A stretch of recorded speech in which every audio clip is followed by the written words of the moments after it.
Very encouraging words. One can see a great amount of energy in the room itself, sir. And we are going to take you up on your offer.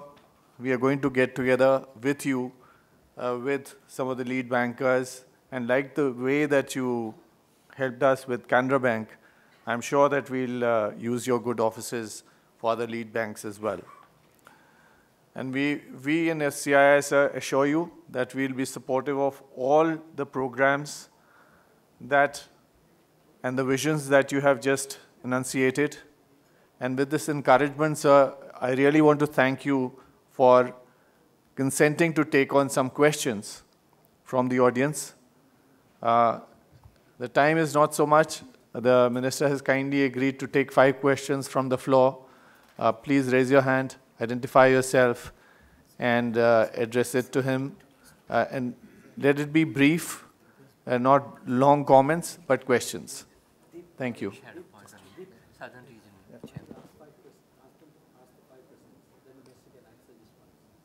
Right.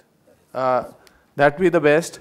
I think all the questions can be accumulated, and then possibly we'll have some common denominators, then the Minister can answer at one go. Yes, yes, please. I'm architect Neelam Manjunath, and I'm working in the bamboo sector specifically. And bamboo in our country, we are the second largest producer of bamboo in the whole world. And this material can actually be used for integrated development of our rural and especially tribal areas of our country. And this can really better their livelihood options, environmental solutions, and economic solutions as well.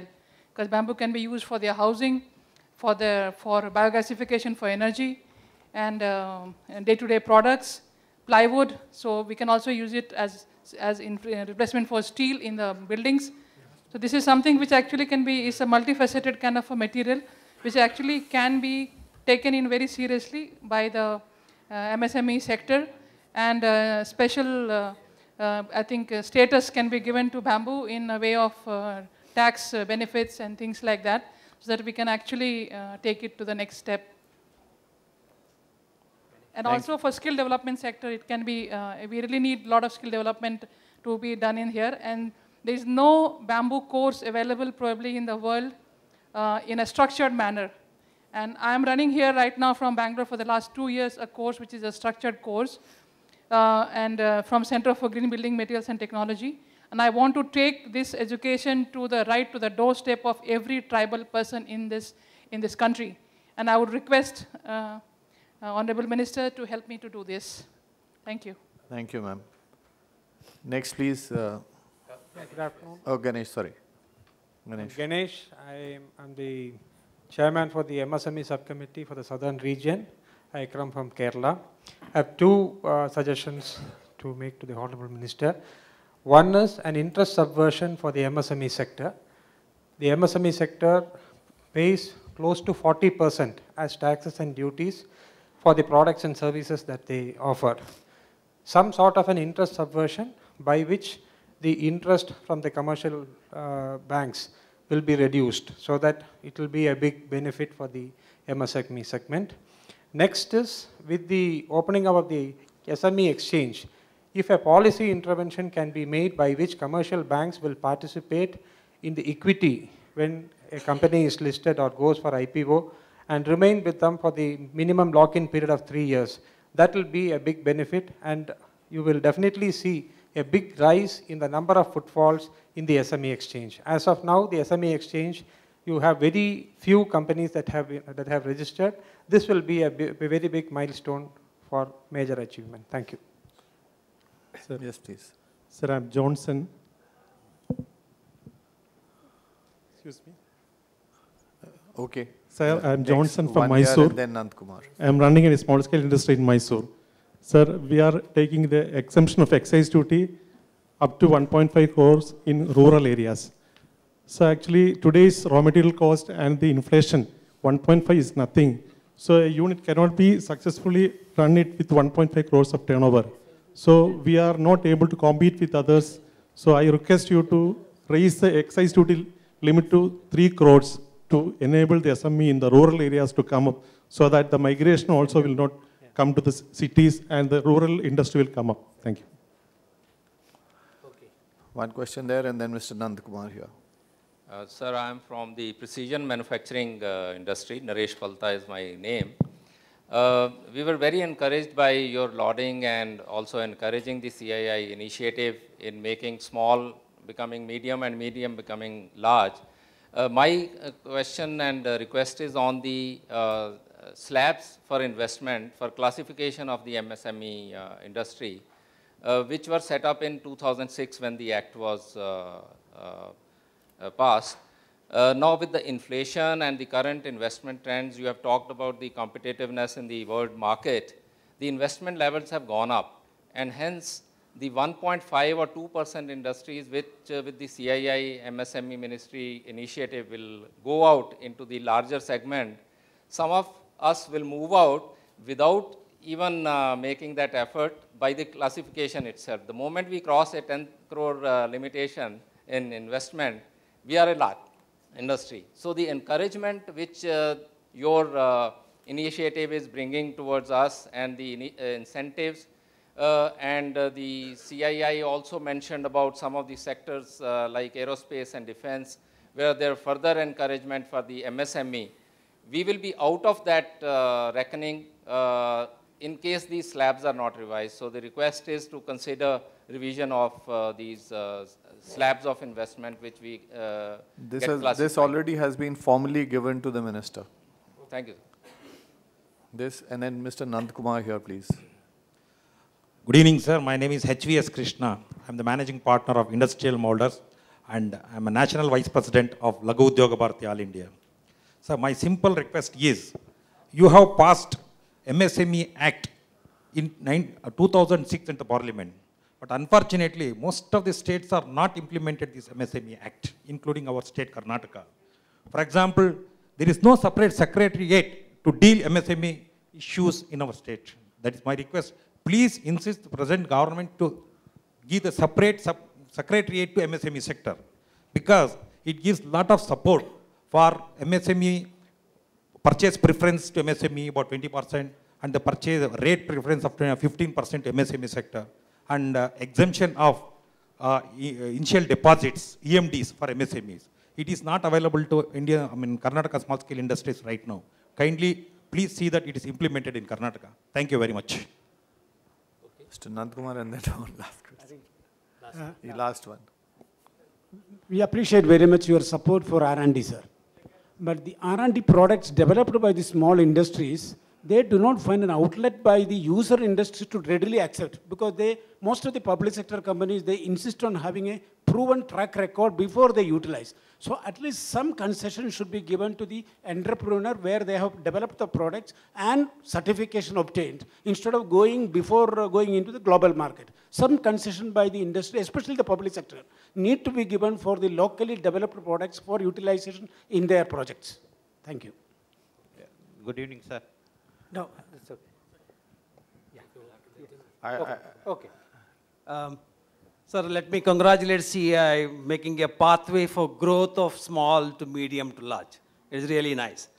But the crust of the problem of MSME, sorry, I'm Jay Krasta, past president of CASIA, FKCCI, and co-chairman for SOCHM.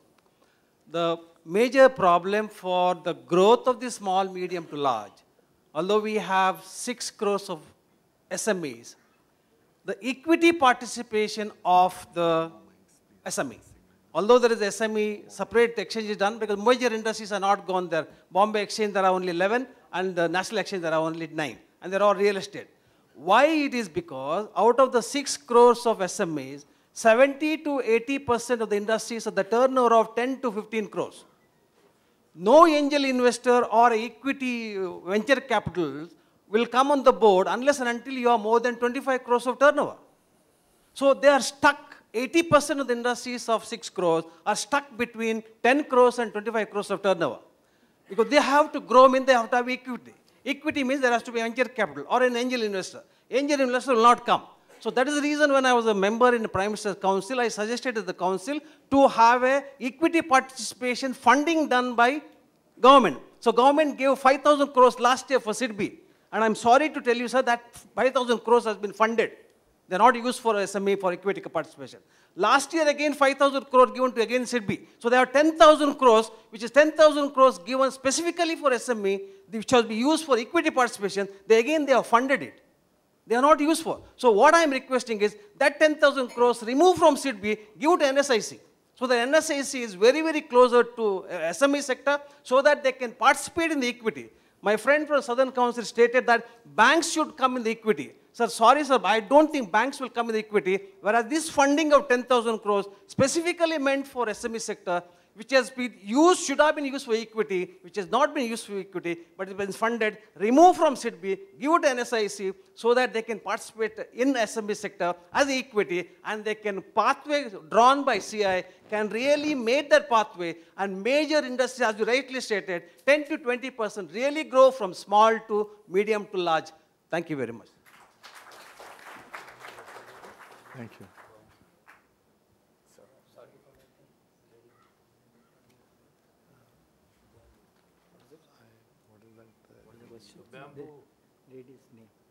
Ma'am, what's your name? Neelam Manjuna. Madam, this is the area where we are giving a special assistance. Bamboo, of course, you have said rightly that the production is second in this world is also good. But the tribal area people has to come forward.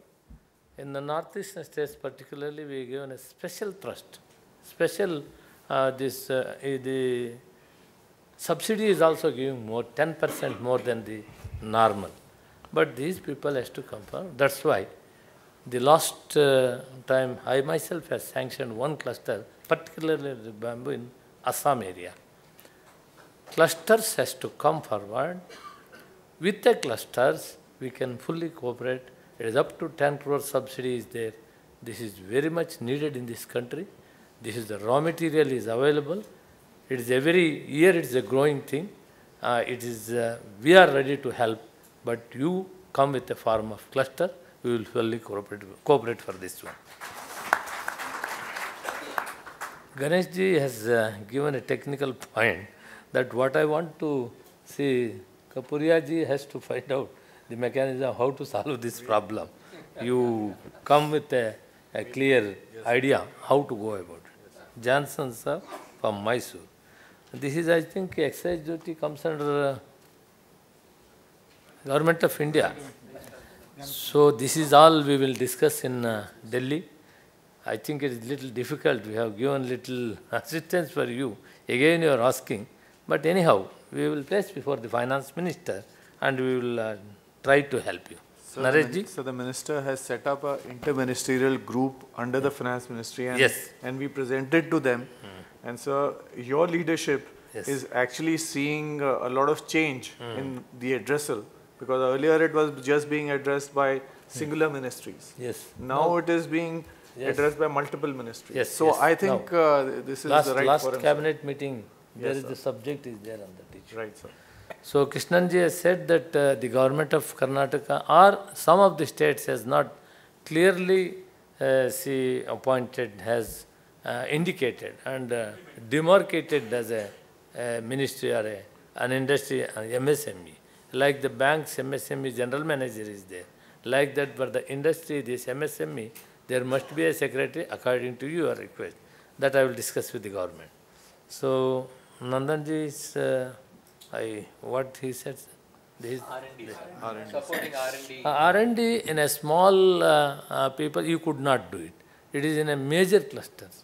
R&D cannot do a small entrepreneurs. It should be in a major cluster like that. There you can start. I am also feeling in each state 1 or 2 areas where the major industries are there.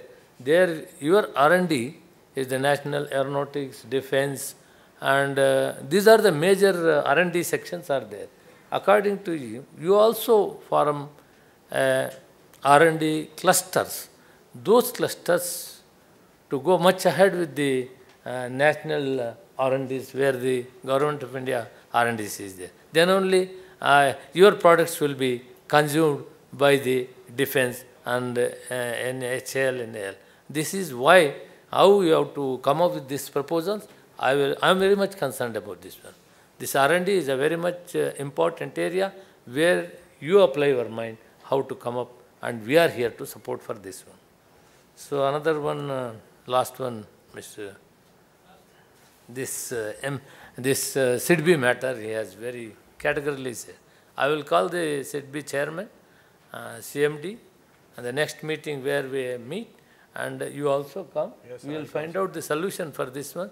This, what the money is meant for that one, that can be utilized for the same purpose. For that purpose, we will discuss and sort out this issue. The other issues, any important policy and all these things, I think CII has to take note of this one. What is important, how to make this further progress. You make a proper note and come, we will discuss and we will place before the government. Thank you, one and all.